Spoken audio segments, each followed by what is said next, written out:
अस्सलाम वालेकुम स्टूडेंट, मैं हूँ फुरकान अहमद और आज हम सोल्यूशन ऑफ लीनियर इक्वेशन को थ्रू मैट्रिसेस के ज़रिए सॉल्व करेंगे। तो अगर आप हमारे चैनल पे नए हैं तो हमारे चैनल को सब्सक्राइब कीजिए और बेल आइकन को दबाइए ताकि अगले आने वाली वीडियो की नोटिफिकेशन आपको मिलती रहे। तो लीनियर इक्वेशन को थ्रू मैट्रिसेस के ज़रिए किस तरह सॉल्व किया जाता है? तो बहुत ही ईजी है। तो मैट्रिसेस के ज़रिए लीनियर इक्वेशन को हम दो तरीक़ों से सॉल्व कर सकते हैं। एक मेथड है इन्वर्जन मेथड और दूसरा जो मेथड हमारे साथ है वो है थ्रू क्रैमर रूल। तो सबसे पहले मैं इन्वर्जन मेथड के ज़रिए आपके साथ लीनियर इक्वेशन को सॉल्व करूंगा और फिर मैं आपके साथ क्रैमर रूल के ज़रिए भी लीनियर इक्वेशन को सॉल्व करूंगा।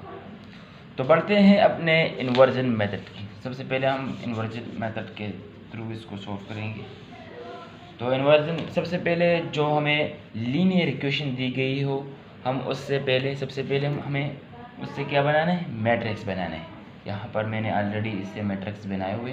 इसके कोएफिशिएंट यानी यहाँ पे जो लीनियर इक्वेशन है तो इस लीनियर इक्वेशन के कोएफिशिएंट वेरिएबल की कोएफिशिएंट हम लेंगे। तो यहाँ x का कोएफिशिएंट क्या है, 1 है, तो 1 मैंने पुट किया। यहाँ पर y का कोएफिशिएंट क्या है, वो -3 है, तो -3 हो गया। यहाँ पर x का कोएफिशिएंट क्या है, वो 2 है, तो 2 पुट किया। इसी तरह 1 और ये जो कोएफिशिएंट है ये इसके साथ मल्टीप्लिकेशन में है, तो लिहाजा हम इसके वेरिएबल को इसके साथ मल्टीप्लिकेशन में लेंगे। और इसी तरह इज इक्वल टू 0 और 7, 0 और 7 से एक लेदा हमारे साथ एक मैट्रिक्स बन जाएगा। तो इसको हम नाम देंगे ए मैट्रिक्स, इसको नाम देंगे एक्स मैट्रिक्स जो जिसको हमने फाइंड आउट करना है, और इसको नाम देंगे वाई मैट्रिक्स। दरअसल हमें सोल्यूशन चाहिए एक्स की, एक्स मैट्रिक्स हमें फाइंड करना है। तो ए को हम उस तरफ ले जाएंगे तो ए इनवर्स हो जाएगा। तो इक्वेशन किस तरह बन जाएगी हमारे साथ, x is equal to A inverse B. सबसे पहले हमें क्या करना है, बहुत ही ईजी है। सबसे पहले मैं ए इनवर्स को फाइंड आउट करूँगा, फिर ए इनवर्स से जो मैट्रिक्स हमारे साथ आ जाएगा उसको बी के साथ मल्टीप्लाई करूँगा, तो रिक्वायर्ड सोल्यूशन हमारे साथ आ जाएगा। तो सबसे पहले मैं ए को फाइंड आउट करूँगा, ए इनवर्स को फाइंड आउट करूँगा। तो ए इनवर्स का फार्मूला का क्या है, वो है 1/a determinant and adjoint A. तो सबसे पहले मैं डिटर्मिनेंट को देखूंगा। अगर डिटर्मिनेंट नॉट इक्वल टू 0 है तभी इसका इनवर्स एग्जिस्ट करता है। पिछली वीडियो में मैं आपके साथ डिटेल में बात की हुई थी। तो जब मैंने इस ए मैट्रिक्स का डिटर्मिनेंट फाइंड आउट किया तो वो 7 आ गया, which is not equal to 0, so inverse exist of A. So inverse determinant. So determinant तरीके में भी मैंने पिछली वीडियो में आपके साथ शेयर किया था कि फर्स्ट इन दोनों को ज़रब दिया और फिर माइनस का साइन लीजिए और इन दोनों को ज़रब दीजिए। इससे जो स्केलर हमारे साथ आएगा वो हमारा डिटरमिनेंट हो जाएगा। तो यहाँ पर हमारे साथ डिटरमिनेंट नॉन सिंगुलर है, तो इसका इन्वर्स एग्जिस्ट करता है। तो इन्वर्स एग्जिस्ट करता है तो उसके बाद हमें एडजॉइंट फाइंड आउट करना है। एडजॉइंट में हम इन दोनों की प्लेसेस को चेंज करते हैं और इन दोनों की साइन चेंज करते हैं। तो ये एडजॉइंट हमारे साथ हो गया। तो सिंपली इस फार्मूले में पुट करना है। तो यहाँ पर हमने इनको पुट किया तो ये क्या है गया 1/7 इंटू 13 - 2 1। अब इस फार्मूले में यहाँ पर हमें इनको पुट करना है, x is equal to A inverse into B. तो क्या हो जाएगा हमारे साथ, x हमारे साथ क्या है, वो xy है, तो xy हो गया। फिर ए इनवर्स से क्या आ गया, ये वाला मैट्रिक्स हमारे साथ आ गया, तो ये लगाया हमने पुट किया यहाँ पे। और इसी तरह b का मैट्रिक्स हमारे साथ क्या है, वो 0 7 हो गया। ठीक है। फर्दर इसको सोल्व करते हैं। सही है,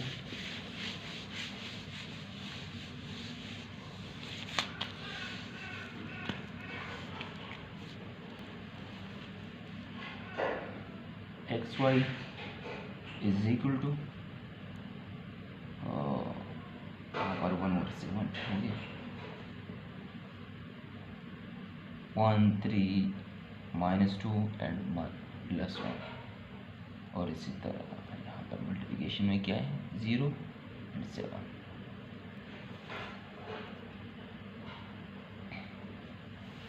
सिंपल, बहुत ही आसान तरीका है, ठीक है। बस सिंपल ज़रूर देना है, ठीक है।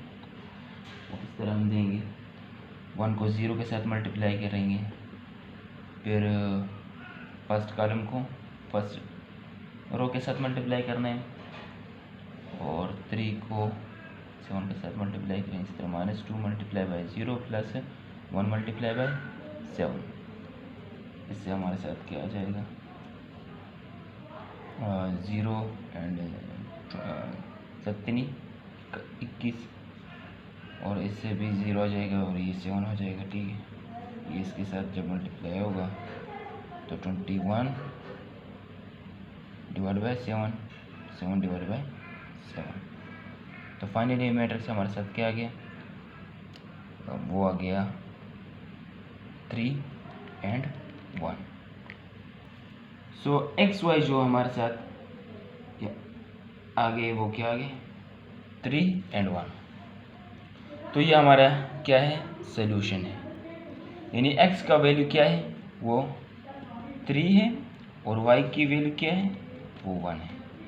तो ये हमारा इन्वर्जन मेथड था कि इन्वर्जन मेथड को थ्रू हम लीनियर इक्वेशन को इन्वर्जन के मेथड से किस तरह सॉल्व करते हैं।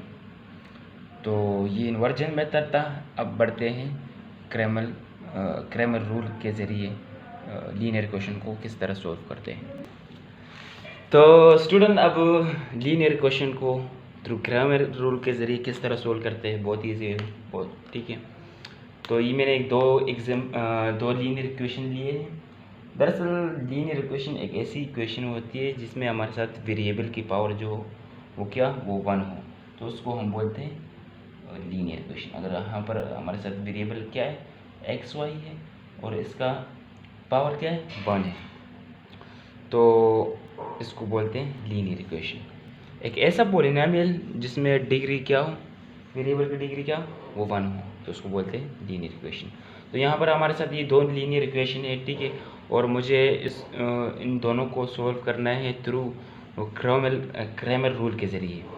तो सबसे पहले मैं इनको मैट्रिक्स के फॉर्म में लिखूँगा, ठीक है। तो किस तरह, यानी इससे वेरिएबल के कोएफिशिएंट को मैं लूँगा और उससे एक मैट्रिक्स बनाऊँगा, ठीक है। यहाँ पर अगर आप देखें तो x का कोएफिशिएंट क्या है वो 1 है, तो यहाँ पर 1 आ गया। और इसी तरह y का कोएफिशिएंट जो है वो -2 है, -2 आ गया। और इसी तरह x का कोएफिशिएंट क्या हो गया वो 3 हो गया, और y का 1 हो गया। और इसी तरह एक्स वाई इसके साथ मल्टीप्लिकेशन में है, तो यहाँ पर मैं एक्स वाई का एक मैट्रिक्स लूँगा जो इसके साथ मल्टीप्लिकेशन में हो, और इज इक्वल टू 1 और 10 का एक अलहदा मैं एक मैट्रिक्स लूँगा। यहाँ पर जो ये हमारा ये फर्स्ट कॉलम है, अगर आप ये देखें ना तो ये एक्स के वेरिएबल एक्स के कोएफिशिएंट का कॉलम बनता है। और इसी तरह सेकंड वाला कॉलम जो है ये हमारे साथ कोएफिशिएंट किस चीज़ के वो y का है, ये x का ये y का है, ठीक है। तो क्रैमर रूल बहुत ही सिंपल है, ठीक है। फर्स्ट ऑफ ऑल तो हम इसको नाम देंगे, ठीक है। ये A मैट्रिक्स होगा, ये x हो गया, और ये क्या हो गया B मैट्रिक्स लेट्स सपोज हो गया, ठीक है। तो फर्स्ट ऑफ ऑल हमें क्या करना है, इस A मैट्रिक्स का डिटर्मिनेंट फाइंड आउट करना है। अगर डिटर्मिनेंट नॉन सिंगुलर मतलब नॉन ज़ीरो है तो तभी हम इसका इन्वर्स मतलब तभी इसका सोल्यूशन एग्जिस्ट करता है। अगर नॉट इक्वल टू अगर ज़ीरो है तो फिर इसका सोल्यूशन एग्जिस्ट कर ही नहीं करता है। तो सबसे पहले मुझे डिटर्मिनेंट फाइंड आउट करना है। तो ए डिटर्मिनेंट किस तरह, 1 को 1 के साथ मल्टीप्लाई देंगे तो 1 आ जाएगा, फिर माइनस, और -2 को 3 के साथ मल्टीप्लाई करेंगे तो 6 आ जाएगा, माइनस माइनस प्लस हो जाएगा तो इससे 7 आ जाएगा, ठीक है। Which is not equal to 0, which is non singular, so solution is exist करती है। तो क्रैमर रूल का तरीका क्या है, डिटरमिनेंट तो फाइंड आउट किया हमने, which is not equal to 0, so solution is exist. तो अब मुझे क्या करना है, ये इस बी वाले मैट्रिक्स को एक्स की जगह पुट करना है, ठीक है। तो यहाँ पर मैंने पुट किया हुआ है, तो इसको हम नाम देंगे, इस मैट्रिक्स को नाम देंगे ए एक्स, यानी इस वाले मैट्रिक्स को, ये बी वाले मैट्रिक्स को एक्स के कोएफिशिएंट यानी एक्स के कॉलम में पुट करना है। तो यहाँ पर हमने पुट किया हुआ है, 110 हो गया, ठीक है। अब सिंपल इस क्या करना है, अब मुझे ए एक्स का डिटर्मिनेंट फाइंड आउट करना है, ठीक है। तो डिटर्मिनेंट विच इज हमारे साथ क्या आ गया, 21 आ गया, विच इज नॉन सिंगुलर। सो अब मैं क्या करूँगा, क्रैमर रूल क्या कहता है कि ए एक्स डिटर्मिनेंट को ए डिटर्मिनेंट पे डिवाइड करेंगे तो हमारे साथ एक्स आ जाएगा, ठीक है। तो ए एक्स डिटर्मिनेंट हमारे साथ क्या आ गया, वो 21 आ गया, और ए डिटर्मिनेंट हमारे साथ क्या आ गया था, वो 7 आ गया था। तो यहाँ पर हमारे साथ एक्स क्या आ गया, वो 3 आ गया। अब इसी तरह वाई के कॉलम को, वाई की कॉलम जो हमारे साथ है उसकी जगह क्या पुट करना है, इस वाले मैट्रिक्स को पुट करना है। तो यहाँ पर मैंने पुट किया हुआ है, तो सेम मेथड है, ठीक है। अब हम ए वाई डिटर्मिनेंट फाइंड आउट करेंगे, ठीक है। तो यहाँ पर जगह नहीं तो मैं यहाँ पर इसको सोल्व करता हूँ। तो ए वाई डिटर्मिनेंट हमारे साथ क्या आ जाएगा, तो 10 - 3 = 7। तो सेम ही क्रैमर रूल के मुताबिक वाई हमारे साथ क्या आ जाएगा, A Y determinant divide by A determinant. तो ए वाई डिटर्मिनेंट हमारे साथ 7 आ गया, ठीक है, और ए डिटर्मिनेंट भी क्या आया था, वो भी 7 आया था। तो हमारे साथ वाई का वैल्यू क्या आ गया, वो 1 आ गया, और एक्स का वैल्यू हमारे साथ क्या आ गया था, 3 आ गया। तो हमारे साथ सोल्यूशन सेट क्या आ गया, तो सोल्यूशन सेट आ गया 3 and 1, ठीक है। यानी एक्स की वैल्यू क्या है, आ गई, वो 3 आ गई, और वाई की वैल्यू क्या आ गई, वो 1 आ गई। तो ये क्रैमर रूल था। एक बार फिर मैं आपके साथ शेयर करता हूँ कि क्रैमर रूल क्या होता है। सबसे पहले आपको लीनियर इक्वेशन को तो क्या करना है, मैट्रिक्स के फॉर्म में लाना है, ठीक है। मैट्रिक्स के फॉर्म में लाने के बाद आपको क्या चेक करना है, यानी ए मैट्रिक्स का डिटर्मिनेंट चेक करना है। अगर डिटर्मिनेंट नॉट इक्वल टू 0 है तो सोल्यूशन एग्जिस्ट करेगा। अगर डिटर्मिनेंट इक्वल टू 0 है तो फिर उसका सोल्यूशन एग्जिस्ट नहीं करती है। अच्छा, अगर सोल्यूशन एग्जिस्ट करती है तो फिर आपको यहाँ पर हमारे साथ ये इक्वेशन के राइट में जो मैट्रिक्स होता है ना, तो उसको एक्स की कॉलम में सबसे पहले पुट करना है, ठीक है, और उसका डिटर्मिनेंट फाइंड आउट करना है, और फिर उसको डिटर्मिनेंट को ए के डिटर्मिनेंट के पे डिवाइड करना है, तो वो हमारे साथ एक्स आ जाएगा, ठीक है।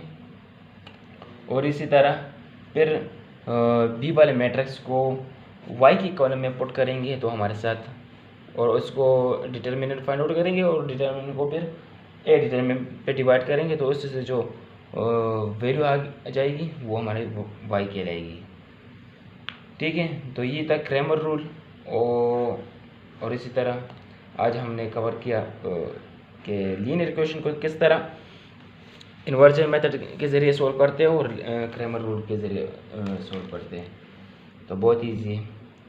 तो एग्ज़ाम में इस पर क्वेश्चन आते हैं, और दोनों मेथड आपको आने चाहिए, क्योंकि कभी कभार उन्होंने नोट देते हैं कि solve the linear equation through inversion method, या solve the linear equation through